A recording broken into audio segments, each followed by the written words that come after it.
have a little kind of chat with you guys, a little campfire talk. We got the smoke going and a hot cup of coffee. Caramel macchiato, should I say.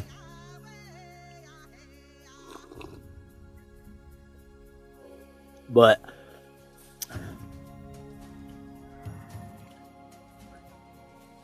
if you're deciding to go to a survival school, we do things different. I go from a native's perspective, and what we do is our main focus here at 4Winds Survival School is to focus on the 4 elements of survival.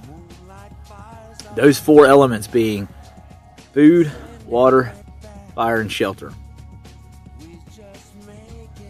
When I say them in the category that I'm saying them, that is not a meant category. I believe, hands down, that you can live without food. You can live without shelter for a few days. You can live without water for just a very, very short time. We teach off the 4 elements of survival: fire, water, shelter, and food. Hands down, in most scenarios, if you run across a water source, it's going to be contaminated unless you're out past the city limits. So, if you're willing to take a chance of getting Giardia or Cryptosporidium or some sort of waterborne pathogen, then that may be fine for you. I've had 2 times, and I'm going to tell you what, I would not want to be in a wilderness sustainable situation where I'm having to depend on myself for my own survival and have a waterborne pathogen.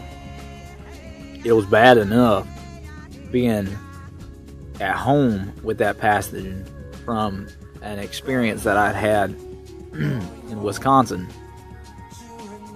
But it was one thing to have that pathogen at home, but it's another thing to carry it out into the woods. I don't want to go that route. So, hands down, I'm going to boil my water. I'm going to have a life straw in my kit. Now, if I don't have my kit with me, which I try to keep a small kit per vehicle, but if I don't have my kit with me, then I want to have the means to be able to boil that water, to get a fire, to purify that water, so I can hydrate and rehydrate myself. So what we do is I base off of the native principles of the 4 elements of survival. And I take them elements and I teach each element 3 different ways to have 3 different ways of food, 3 different ways of fire, 3 different ways of water, 3 different ways of shelter, and be able to hone them skills and own them skills to the point where it becomes a natural reaction. So if you find yourself out in the woods, cordage, to me, cordage is one of the probably the most difficult things to make in a wilderness setting, depending on your area. I don't really want to have to be making cordage on the fly or a fire, but if I need to, I have that availability. Now,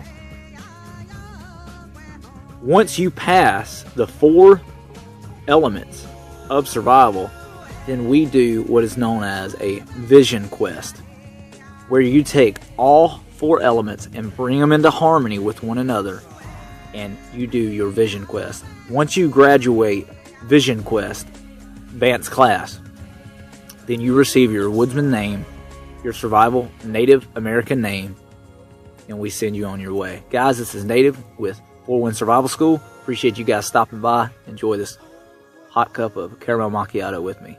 Peace.